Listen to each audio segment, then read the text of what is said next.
Good day, our father's daughters. I'm Lowena Kotsia and I'm speaking to you from beautiful Still Bay in the western coast of sunny South Africa. I would like to chat to you about second chances. We all get more than second and third and fourth chances, more than we deserve from our Father God. I would like to tell you about a second chance my husband and I and our whole family got in 2010. In November 2010, my husband Andrew, who never gets ill, was very, very sick with sinusitis. He had to go to the doctor again and again, get more antibiotics and physiotherapy, and nothing really helped. We were due to go on the Sinfonia on that Monday for a week-long cruise from Durban to the Portuguese islands. So we went on the ship, but Andrew was not himself. He was quiet, he was lying down most of the time, but he didn't want me to call the doctor. On the Friday morning, as we were docking in Durban Harbour again on our way home, I realized something was very wrong with Andrew.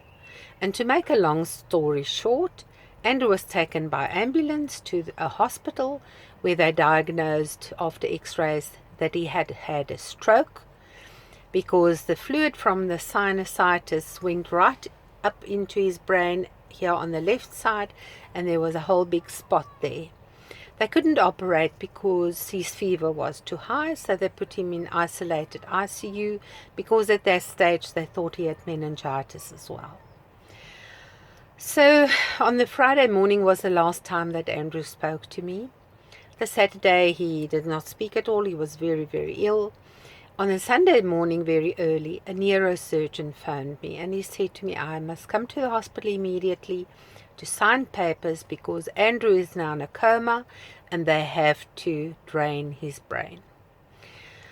So I went, and the doctor said it was going to be 2 hours. After 2 hours, I went to the theatre and I looked in and I could see the doctors there working.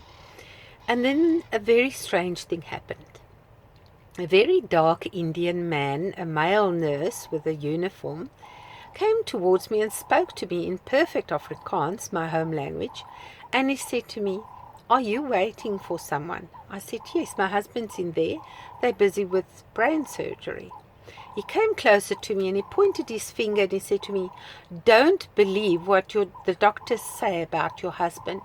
Your husband is going to be healed because Jesus died for him at the cross." And he turned and he walked away, and I just gaped after him. Anyway, it took 4 hours eventually, and Andrew went back to the ICU. After a few days, they took him to the surgical ward, but he wouldn't talk. He couldn't do anything. He was basically like a vegetable. And the doctor said to me he was very worried. Andrew would have to have a year's rehab, and he would probably never work again. It was a terrible shock to the whole family. And I realized that I had to get him back to Joburg to an acute rehab center. So we did that with an ambulance with 3 trauma doctors in it. And when we got there, Andrew could hardly walk. He had just started talking, but very hoarsely. He still had catheters and all kinds of things. So we saw it was going to be a long process. But things happened very wonderfully and very quickly at the rehab. On the Thursday, as I walked up towards Andrew's room, he came walking down the garden path and he picked up his walker and he said, "Look, I can walk." And he said he left a note in his room for me, the first time that he had written in 5 weeks. So I said to him, "What's written on the note?" And he said to me, "Well, I want my HTC cell phone." I thought, oh my goodness, this man is not going to be able to work his phone. So the next day I brought him his phone and he could phone immediately. Then he said to me he wanted his laptop. Now Andrew is the main programmer in our company, and I just thought he was not going to be able to program. So I organized for a friend to be there with him when he started his laptop. And he did, and he could immediately program. When Andrew was so sick in hospital in Durban, I sent out prayer requests. I phoned everybody. We prayed day and night. and God gave us a miracle. After 1 month of rehabilitation, Andrew walked out of that hospital wonderfully restored, 100% well again. We eventually went back to the doctors about 2 months later to go and thank them. And every one of the doctors said that they had never seen a miracle like this before. And the ICU sister said to him, "Mr. Kotsia, we prayed for you every day." She immediately recognized him. Now I want to ask you today to pray.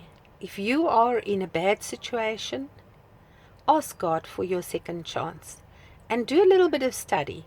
Proverbs 3 verse 5 and 6 says, "Trust in the Lord with all your heart and lean not on your own understanding. In all your ways acknowledge him, and he shall direct your paths." And go and study Psalm 91 and 92. There are so many scriptures about God's help in trouble. Lean on him and pray. And I believe God will bring you through this. And go and have a look.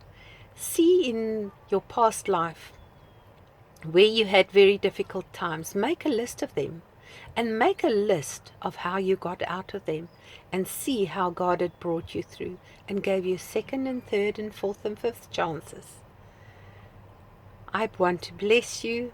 God bless you going in and coming out.